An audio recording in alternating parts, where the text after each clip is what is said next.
22 Desember pagi tahun 1948, iring-iringan pasukan Brigade U Angkatan Darat Kenil sampai di Bukit Tinggi. Kolonel Marinus Raibel memimpin ratusan pasukan dalam operasi militer Belanda di wilayah Sumatera ini. Mereka mendarat di Danau Singkarak 3 hari sebelumnya, sebelum kemudian menempuh rute darat menuju Bukit Tinggi yang menjadi pusat pemerintahan Sumatera Tengah. Aksi ini adalah bagian dari serangkaian upaya pemerintahan militer Belanda menghapus nama Indonesia dalam peta peradaban dunia. Aksi yang dikenal sebagai agresi militer Belanda kedua yang dimulai tanggal 19 Desember 1948 di wilayah Jawa dan Sumatera.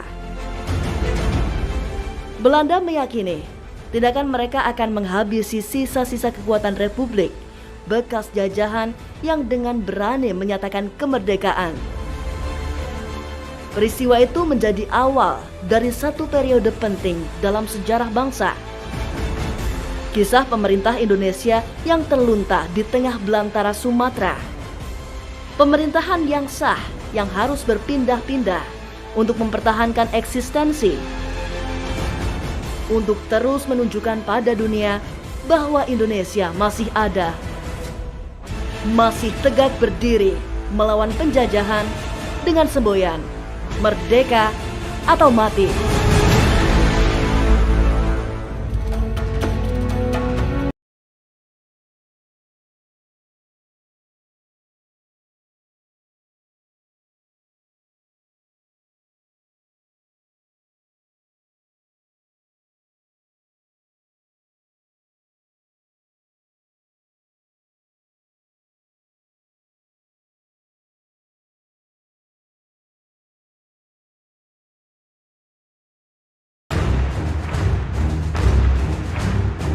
Sehari sebelum kedatangan Belanda, Kolonel Hidayat, Panglima tertinggi teritorium wilayah Sumatera, memerintahkan siasat bumi hangus kota Bukit Tinggi. Setelah itu pasukan Republik bersama rakyat Minang melakukan gerilya semesta dari pinggiran Sumatera Tengah. Semangat merdeka atau mati menyalakan perlawanan. Tak ada yang sedia menyerah dan dihilangkan Belanda. 22 Desember 1948, di sebuah desa kecil bernama Halaban, di antara Bukit Tinggi dan Payakumbuh, Sumatera Barat, pemerintah darurat diresmikan Syafruddin Prawira Negara, Menteri Kemakmuran Republik Indonesia, yang kala itu tengah bertugas di Sumatera Tengah ini. Mandat pembentukan pemerintah darurat Republik Indonesia diberikan oleh Soekarno sebelum ditawan Belanda di Yogyakarta. Tatkala Soekarno ditawan dan saya sesudahnya itu yakin bahwa mereka itu memang sudah ditawan, saya dengan kawan-kawan yang ada di Sumatera memproklamirkan pemerintah darurat untuk melanjutkan perjuangan. Dan karena itulah akhirnya ya kita melanjutkan perjuangan, dan walaupun Soekarno Hatta dan menteri-menteri lain yang ditawan itu menjadi tahanan dari Belanda, toh mereka itu tidak lepas daripada ya ikatan-ikatan moral dengan pemerintah darurat. Jadi kalau mereka kemudian bisa bicara dengan Belanda, mereka itu hanya bisa bicara karena di belakangnya itu ada pemerintah darurat Republik Indonesia, yang di belakang PDRI itu ada rakyat Indonesia, khususnya rakyat Sumatera. Berdirinya Pemerintah Darurat Republik Indonesia atau disingkat PDRI adalah peristiwa penting yang menentukan hidup matinya kemerdekaan Indonesia. Mandat pembentukan PDRI diberikan langsung oleh Presiden Soekarno kepada Syafruddin Prawira Negara sebagai penyambung nyawa atas jatuhnya pemerintahan resmi di Yogyakarta karena agresi militer Belanda. Tanpa perlawanan berarti dari Angkatan Perang Indonesia, pasukan Belanda mendarat dan segera menguasai Yogyakarta. Aksi militer Belanda kedua terlaksana sebagaimana rencana mereka. Pada hari yang sama, 19 Desember 1948, serdadu-serdadu Belanda memasuki Gedung Agung Yogyakarta yang jadi Istana Negara Republik Indonesia. Mereka langsung menangkap pucuk pimpinan Republik yang bertahan, tidak ikut serta bergerilya di rimba Jawa. Bung Karno, Bung Hatta, Syahrir, Agus Salim, Surya Dharma. Mereka semua dibawa Van Beck menuju Bandar Udara Maguwo Harjo dan langsung diterbangkan ke pengasingan di Brastagi, Sumatera Utara dan Pulau Bangka. Beberapa waktu sebelum kejadian itu, Syafruddin Prawira Negara, Menteri Kemakmuran Rakyat, ditugaskan ke Bukit Tinggi. Sabtu 18 Desember 1948 bertepatan dengan Hari Balai atau Hari Pasar bagi orang Minang, pesawat Belanda meraung-raung di udara. Mereka melakukan teror di seputaran Bukit Tinggi yang jadi pusat aktivitas masyarakat di wilayah itu. Nizar Sultan Palindih saat itu berusia 11 tahun. Dari ingatannya tergambar situasi genting Bukit Tinggi menghadapi teror Belanda. Kala itu dia ada di Koto Tigo Baleh, tak jauh dari pusat kota. Jadi waktu PDRI kan, jadi Bapak waktu itu kan masih SD kelas 6, aksi militer kedua Belanda. Jadi berkebetulan Bapak tinggal di Pegadaian Negeri dengan paman Bapak, kepala Beheder Pegadai. Jadi tanggal 19 Desember itu kan di penembakan 19 Desember pagi itu kan, yang ditembak waktu itu kan termasuk Percetakan Urip, Tansi Militer, Istana Bung Hatta. Simpang Tiga Waleh itu kata padahal surang saja polisi federal. Surang dia bukan senjatanya, surang lah. Ketika kapal Koto kata itu jalan surang. Oh tarik kan di Pakaladang tu lari orang satu. Bang kau lari, Belanda masuk. Masuk anda dulu. Lari tentara segala macam lari satu itu. Belanda masuk. Syafruddin dan tokoh-tokoh pemerintahan sudah membaca gerakan Belanda ini sebelumnya. Ketidakpuasan pihak Belanda atas hasil perundingan Renville menjadi indikasi utama akan terjadinya agresi. Belanda menginginkan seluruh bagian Republik ada dalam kuasanya. Pagi hari 19 Desember 1948, rapat-rapat terkait rencana pemerintahan ke depan mulai dilakukan. Syafruddin sebagai pemegang mandat tertinggi, wakil dari pemerintahan pusat, memimpin rapat darurat dan terbatas di Gedung Tria Arga atau Istana Wakil Presiden Bukit Tinggi. Semua usulan mengacu pada pokok pembentukan sebuah pemerintahan darurat. Namun rencana itu terganjal komunikasi dengan pemerintah pusat sebagai pemegang mandat tertinggi. Syafruddin menanti balasan surat kawat yang telah dikirimkan ke Yogyakarta.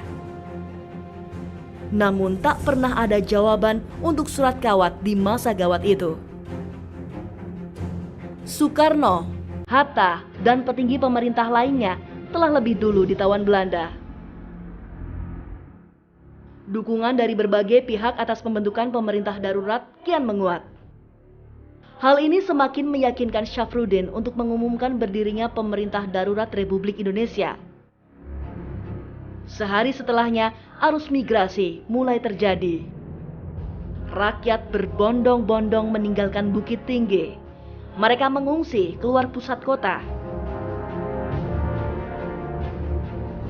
21 Desember malam, militer bersama rakyat membumi hanguskan Bukit Tinggi dan Payakumbuh. Selama 2 hari, gedung-gedung dan bangunan utama dibakar dan dihancurkan agar tidak bisa lagi digunakan oleh Belanda.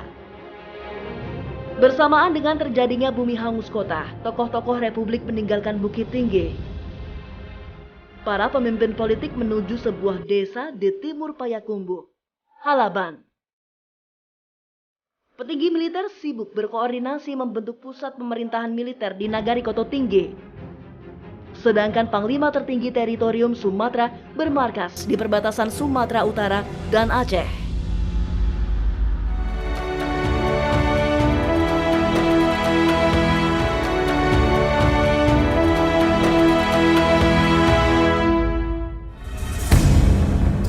...22 Desember, di satu tempat bernama Halaban yang ketika itu sangat dijaga kerahasiaannya, Syafruddin Prawira Negara meresmikan berdirinya Pemerintah Darurat Republik Indonesia.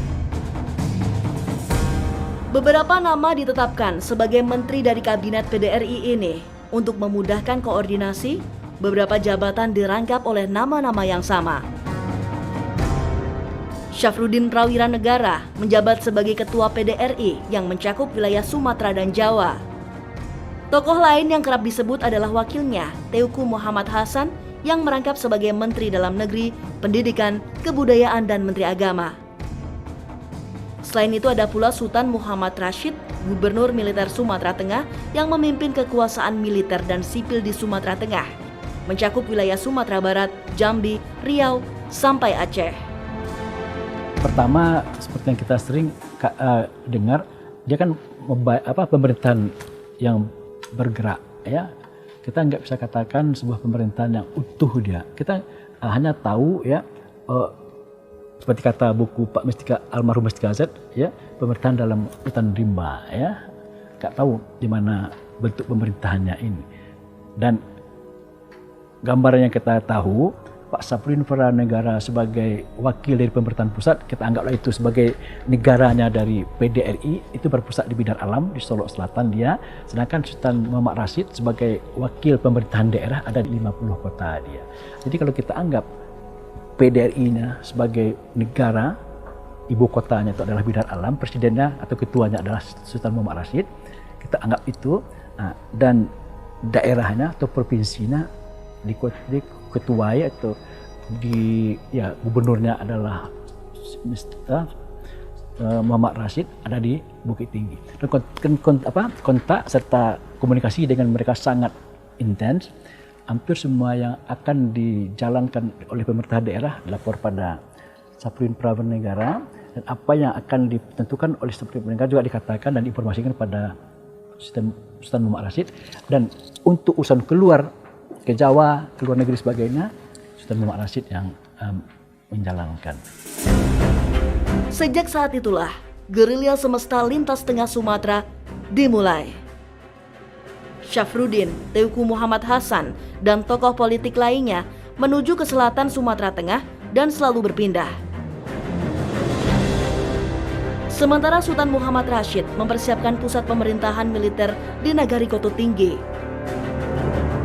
Masing-masingnya dilengkapi pasukan teknis pemancar radio. Bukan hanya menjalankan perlawanan dengan siasat gerilya di Sumatera, PDRI juga melakukan konsolidasi dengan militer yang tengah bergerilya di Pulau Jawa dan melakukan komunikasi dengan Menteri Luar Negeri di India, serta upaya penggalangan dukungan dari kancah internasional.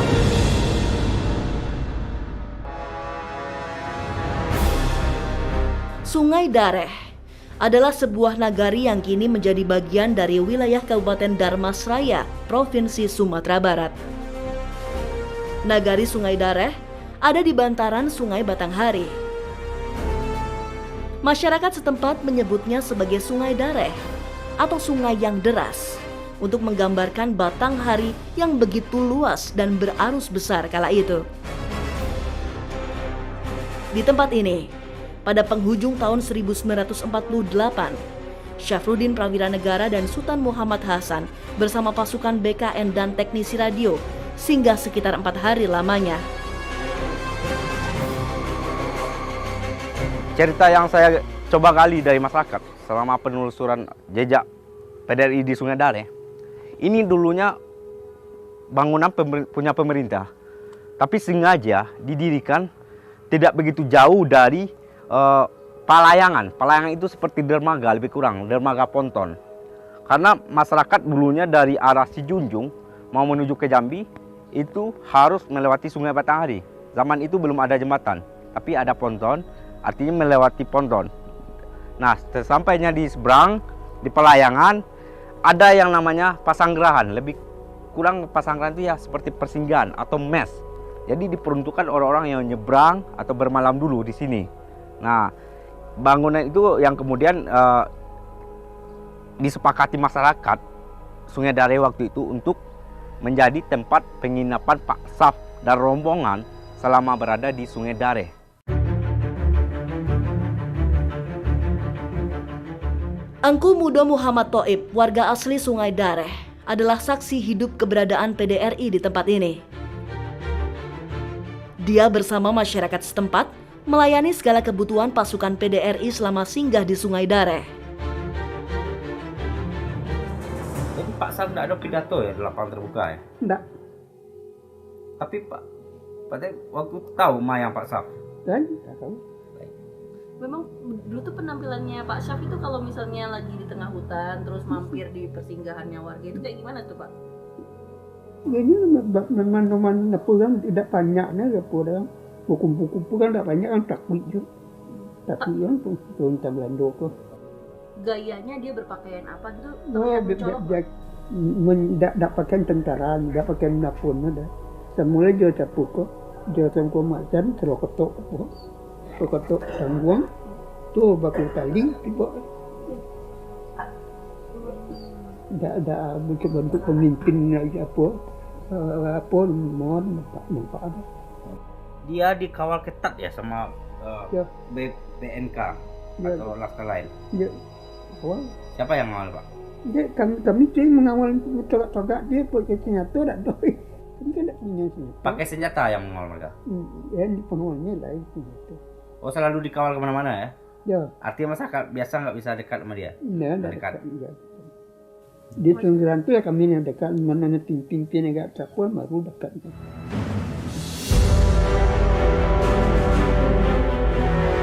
Di pemberhentian ini, rombongan kemudian membagi diri menjadi dua untuk menuju ke Bidar Alam, Solok Selatan. Rombongan induk yang dipimpin langsung Syafruddin Prawira Negara menggunakan perahu dayung melalui Sungai Batanghari. Rombongan Teuku Muhammad Hasan melalui jalur darat melintasi hutan belantara sejauh 100 km. Profesor Mestika Z dalam bukunya Pemerintah Darurat Republik Indonesia, sebuah mata rantai sejarah yang terlupakan menuliskan, perjalanan gerilya jalur darat menuju Bidar Alam Solok Selatan, rombongan Teuku Muhammad Hasan pernah diikuti oleh beberapa ekor harimau yang dipercaya sebagai inya. Inya dalam tradisi kepercayaan masyarakat Minangkabau adalah harimau jadi-jadian, jelmaan orang sakti.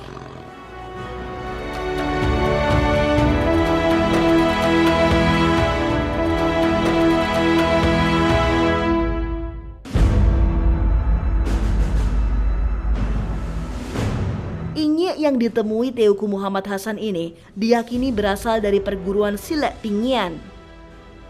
Pasukan penggebrak pertahanan lawan dari Sasana Silat Besutan Duli Datuk Mangku ini merupakan generasi pertama Silat Pingian yang telah berusia seratusan tahun lamanya. Nah, penjelasan dari Pak Datuk Pucuk selaku tuonya silat, tuo itu adalah guru silat Pangian, tentu menjadi terang benderang bahwasanya Silat Pangian punya andil besar gitu dalam perjalanan PDRI. Mungkin secara batin, kita pandang secara mistik dan lain. Ada harimau yang diutus membuka jalan, mengawal perjalanan Teuku Muhammad Hasan dan kawan-kawan gitu untuk sampai ke Bidar Alam. Setidaknya itu yang saya lihat gitu ya, peran-peran itu yang mungkin belum banyak orang tahu gitu. Kemudian ada juga dikenal barisan maut gitu. Apakah ini lebih kepada orang-orangnya pesilat dari Silat Pangian gitu yang di zaman Belanda itu sangat ditakuti gitu? Memang di dalam persatuan Silat Pingian, memang Silat Pingian ini berpartisipasi terhadap PDRI.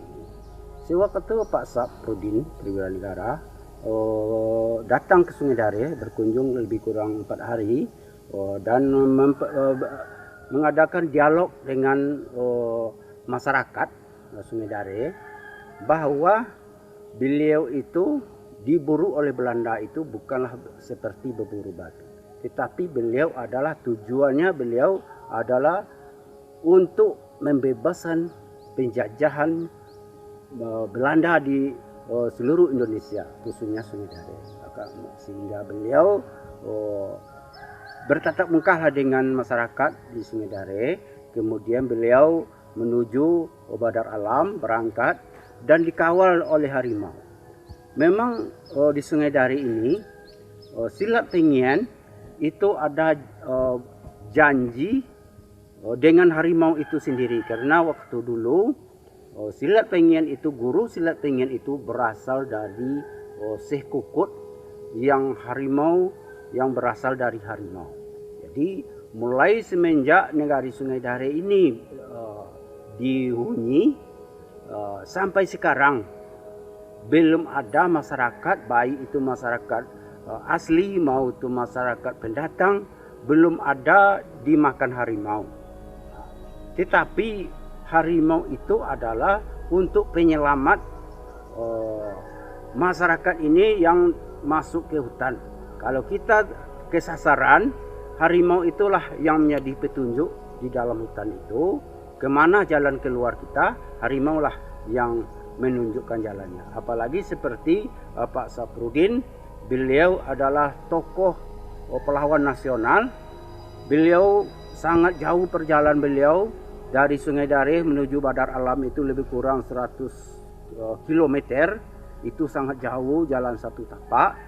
Memang harimau itulah yang memberi petunjuk, karena mustahil seorang manusia bisa menembus 100 meter dengan jalan satu tapak.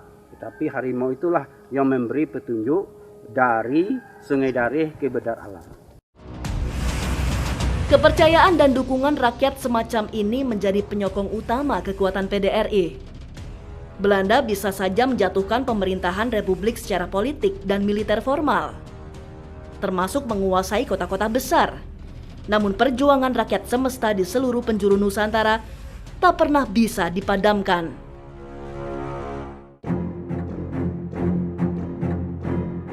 PDRI berdiri menjaga eksistensi bangsa yang baru merdeka beberapa tahun lamanya, menunjukkan pada dunia bahwa Indonesia masih ada, tak pernah sudi dijajah kembali oleh Belanda.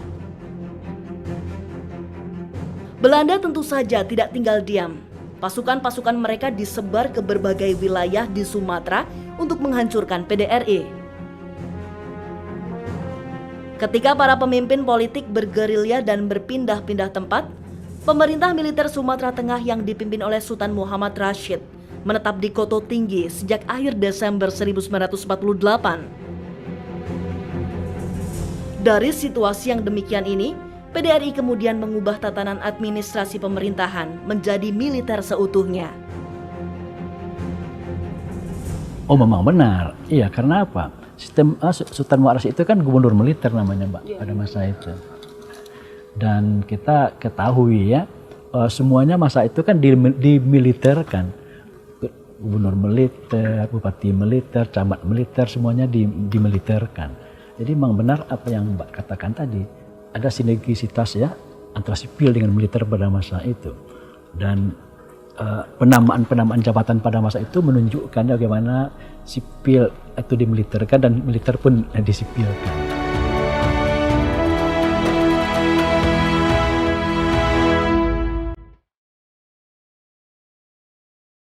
Di kawasan Koto Tinggi inilah pusat pemerintahan militer PDRI berdiri.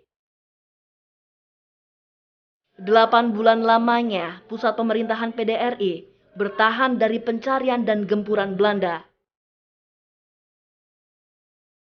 Jejak sejarah keberadaan PDRI di tempat ini masih bisa ditemukan sampai saat ini.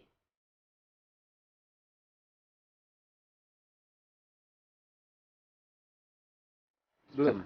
Dia ceritanya gini, yang menjadi referensi atau dasar tempat bermukim yang aman untuk staf-staf PDRI ini di Koto Tinggi itu adalah nasihat dari Tan Malaka. Dimintai keterangannya oleh Pak Jenderal Sudirman, kira-kira kalau seandainya Safrudin membentuk pemerintahan darurat di Sumatera, di mana letak basis dari pemerintahan PDRI tersebut yang aman. Nah, Tan Malaka lah yang memberikan arahan ke Ketua Tinggi. Kenapa demikian? Karena Tan Malaka berasal dari sekitar sini, di Pandam Gadang. Antara Pandam Gadang dengan Ketua Tinggi hanya sekitar 5 kiloan. Dan kelanjutannya, sebelumnya di sini adalah daerah basisnya Tuanku Imam Bonjol. Tuanku Imam Bonjol di sini tidak tertumpas oleh Belanda. Kenapa? Dia seperti Pak Yayos bilang tadi, daerah kontur daerah kita sini perbukitan dan lembah-lembah. Di semua bukit-bukit yang ada di sini itu ada semua bok. Bahasa orang kita di sini itu bok. Itu adalah benteng-benteng kecil tempat pengintaian musuh yang datang. Jadi setiap musuh yang datang ke sini terpantau lah melalui bok-bok tersebut. Sehingga staf-staf kita yang ada di sini mendapatkan berita yang aktual lah tentang kalau ada pergerakan musuh yang mendekati Koto Tinggi. Itulah yang menjadi dasar kenapa Koto Tinggi yang ditunjuk sebagai pusat pemerintahan. Oh ya, Pak Med mau menunjukkan ke saya juga, katanya selama keberadaan Sultan Muhammad Rashid, kemudian Pak Mananti Sitompul dan Dahlan Ibrahim dan tokoh lainnya, mereka selama di sini juga melakukan berbau dengan masyarakat jelas ya, tapi juga membangun infrastruktur misalnya pendidikan, kemudian juga melatih sanggar tari. Katanya juga ada jejak ini ya, pendidikan atau bangunan pendidikan yang dibuat oleh Pak Mananti Sitompul ya, atau yang di kepala sekolah. Ya betul. Gimana? Pak Yos, bahwasanya pada bulan Desember tahun 48 Pak Mananti Sitompul udah membentuk kelembagaan pendidikan setara dengan kelas SMP. Waktu itu namanya SMP Perjuangan. Di mana, Pak? Ya di sini, Pak Yos. Ini yang mana? Dibangun pada tahun 48 di zaman PDRI. Yang mana kepala sekolahnya waktu itu adalah Bapak Insinyur Mananti Sitompul. Beliau juga adalah menteri. Ya, SMP sekarang SMP Negeri 1. Waktu di zaman PDRI-nya ini namanya adalah SMP Perjuangan. Inilah kenang-kenangan dari orang tokoh PDRI yang seorang menteri membangun tempat pendidikan di sini. Dia menjabat Menteri PU ya? Nah, menjabat sebagai Menteri Pekerjaan Umum. Sekaligus beliau juga kepala sekolah waktu itu yang pertama di sini. Soal masyarakat dan lainnya sama ya daerah lain ya? Secara gotong royong memasok logistik, makanan dan lain? Kalau itu nggak terhitung lagi Pak Yos, karena semua masyarakat secara spontanitas mungkin nggak bisa dihitung lagi. Soalnya lebih kurang 1.500 bungkus setiap hari selama 8 bulan tersebut masyarakat mengasih nasi bungkus. Siang, malam. Siang nasi bungkusnya 700, malam nanti sekitar 700 lagi. Lebih kurang dalam satu hari itu 1.400-an lah selama 8 bulan. Tuturan sejarah membuktikan PDRI jadi bagian tak terpisahkan dari masyarakat Minangkabau. Pemimpin dan politisi bukan hanya berorasi, tapi berjuang bersama rakyat, bahkan sekaligus mendharma baktikan diri mereka untuk kepentingan rakyat. Petinggi dan pejabat kabinet PDRI tak hanya fokus berperang dan bergerilya, apalagi bersembunyi dan diam menghindari kejaran militer Belanda, tapi juga aktif membangun untuk kepentingan dan kemajuan masyarakat setempat. Inilah kunci keberhasilan PDRI memenuhi mandat untuk menjaga kelangsungan Republik.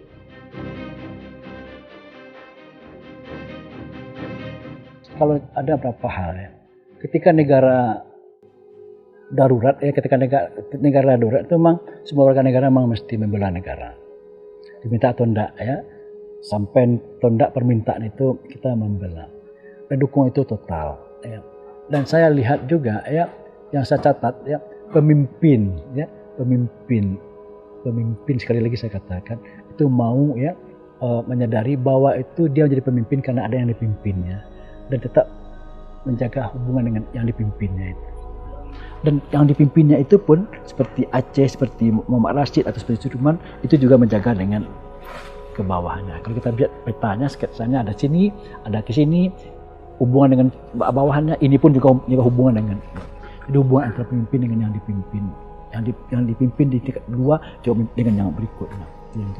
Dan yang ketiga yang saya catatan yang paling penting yang terakhir tadi, kelima tadi ya. demi keutuhan bangsa dan negara ya, kita mesti mengorbankan dan merelakan keegoan kita. Itu yang saya catat. Kalau tak bertahan bersikukuh, nggak jadi Indonesia merdeka pasca pengakuan itu, Mbak. Itu yang saya catat. Pemerintah darurat Republik Indonesia boleh saja berpusat di Belukar Rimba Raya Sumatera. Namun mandat kekuasaannya diakui oleh seluruh rakyat Indonesia dan bergema ke seluruh penjuru dunia. Secara struktural, ada dua nama pejabat PDRI yang berjuang di wilayah mereka masing-masing. Mereka adalah A.A. Maramis dan Jenderal Sudirman. A.A. Maramis yang menjabat sebagai Menteri Luar Negeri tengah berada di India. Sedangkan Jenderal Sudirman, Panglima Perang tertinggi, memimpin gerilya di Pulau Jawa. Meski demikian, selama PDRI memerintah, kendali tertinggi dalam pengambilan putusan tetap berada di Sumatera. Ya, itu yang menariknya. Ya, ketika PDRI dinyatakan, Panglima Sudirman ya mengatakan PDRI sebagai apanya, taruhlah Oberhofnya ya. Dan ini yang menariknya, yang jarang diungkapkan orang selama ini. Ya, jadi pikiran terbalik, orang cenderung menganggap ya mestinya Panglima besar itu kan mestinya Sudirman, tapi ternyata Sudirman memberikan pengakuan kepada PDRI, komunikasi dengan PDRI, itu yang dilakukan. Dan nyaris historiografi selama ini nggak ungkapkan itu, Mbak. Nah, itu yang nyaris ya membuat ya PDRI itu nggak tampil, nggak ada arti apa-apa selama ini.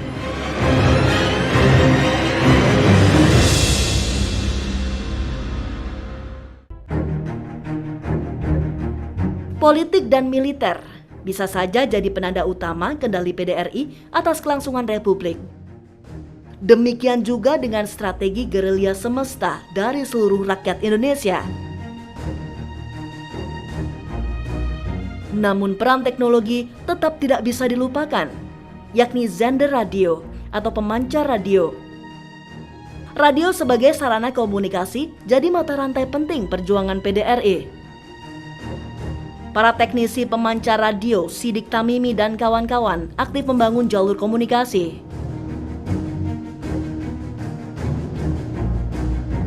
Berbagai peristiwa di seputar agresi militer Belanda II di dalam dan luar negeri menjadi fokus utama siaran. Kabar seputar kondisi Jakarta, ibu kota di Yogyakarta, perundingan di Kaliurang, siaran berita ABC, siaran pemerintahan Belanda, konferensi New Delhi, sampai sidang PBB dipancarkan dengan perspektif nasionalisme Indonesia. Demikian juga dengan komunikasi di antara para pejabat PDRI yang dijaga kelangsungannya sejak Januari 1949. Terutama antara radar radio di Aceh di mana Kolonel Hidayat Marta Atmaja bergerilya dengan gubernur militer di Koto Tinggi dan Syafruddin di Bidar Alam. Pada saat yang bersamaan, PDRI kerap mengirim sinyal dan pesan ke India. Komunikasi dengan Jawa baru mulai terjadi di akhir Januari 1949 dengan memanfaatkan radar Auri di Playen.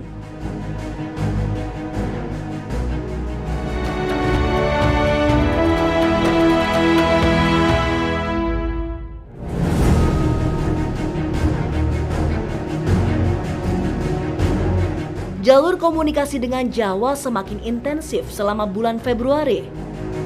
Konsolidasi ini dilakukan menjelang peristiwa penting yang juga berperan untuk menunjukkan betapa Indonesia masih ada di peta dunia, yakni serangan umum 1 Maret 1949.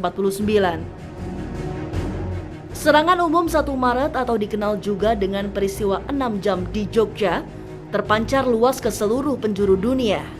Peristiwa ini menjadi bukti nyata kebohongan militer Belanda yang menafikan kemerdekaan Indonesia. Ketika dunia internasional mengetahui keberadaan pemerintah Indonesia yang masih hidup dalam bentuk pemerintahan darurat Republik Indonesia, dukungan diplomatik semakin menguat. Seruan solidaritas lantang disuarakan negara-negara di kawasan Asia dan Afrika. Kesamaan nasib dan sejarah sebagai sesama bangsa terjajah menyatukan negara dan bangsa yang baru saja merdeka dan mereka yang masih berjuang melepaskan diri dari kolonial-kolonial barat. Koordinasi, yang paling penting kan koordinasi dengan Jakarta, koordinasi dengan dunia luar untuk menyatakan kita masih ada. Kan itu yang paling utama, ya. Indonesia masih ada, Indonesia masih ada, kan itu yang digembar-gemborkan oleh radio PDRI baik yang ada di sini atau radio Rimba Raya yang ada di Aceh. Indonesia masih ada, Indonesia masih ada, kan itu apa yang sering dinyatakan. Dan koordinasi atau kebijakan yang dibuat oleh Sapin Prawira Negara atau PDRI dengan daerah-daerah, dengan Jawa, dengan Aceh, dan dengan luar negeri, itu adalah memang capaian atau kebijakan yang luar biasa dari Sapin Prawira Negara. Dia tidak menjadikan Sumatera Tengah atau Sumatera Barat aja sebagai basis dari PDRI tadi, tapi juga tetap menjaga ya yang kita anggap Indonesia pada masa itu. Yang tersisa ya setelah yang lainnya itu dicoplok oleh Belanda. Serangan umum 1 Maret dan gencarnya pesan radio yang terpancar ke seluruh penjuru dunia memberi tekanan besar kepada Belanda. Apalagi saat itu banyak jurnalis Belanda dan media barat yang sedang melakukan peliputan di Yogyakarta.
Rimba Sumatera.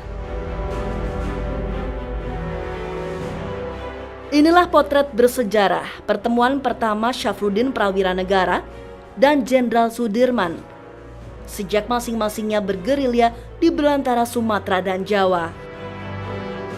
Foto ini diambil oleh Frans Mendur pada upacara penyambutan Soekarno-Hatta sepulang dari penjara pengasingan pada 10 Juli 1949.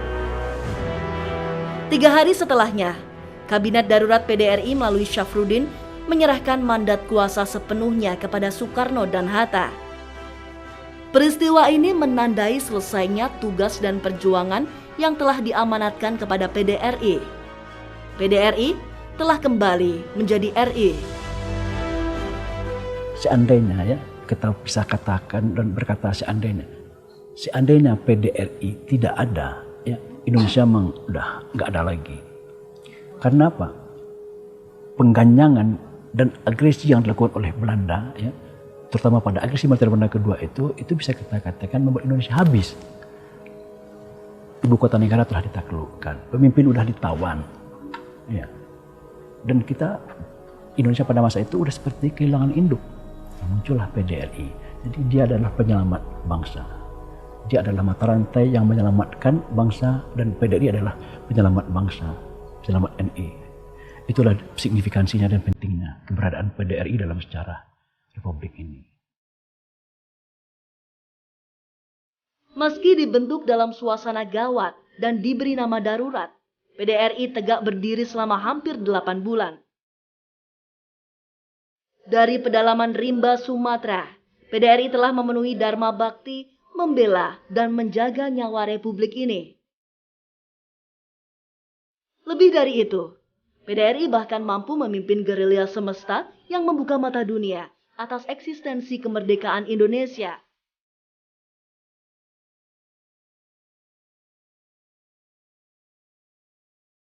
Perjuangan PDRI bisa jadi telah selesai. Catatan atas peristiwa itu kini tinggal tertutup di buku-buku sejarah resmi. Namun semangat nasionalisme masyarakat Minangkabau takkan pernah bisa dilupakan. Tak terhitung pejuang dan pahlawan perintis bangsa. Juga mereka yang gigih menagih janji kemerdekaan sebagai jembatan emas, kemakmuran dan kesejahteraan yang adil dan merata bagi seluruh rakyat Indonesia.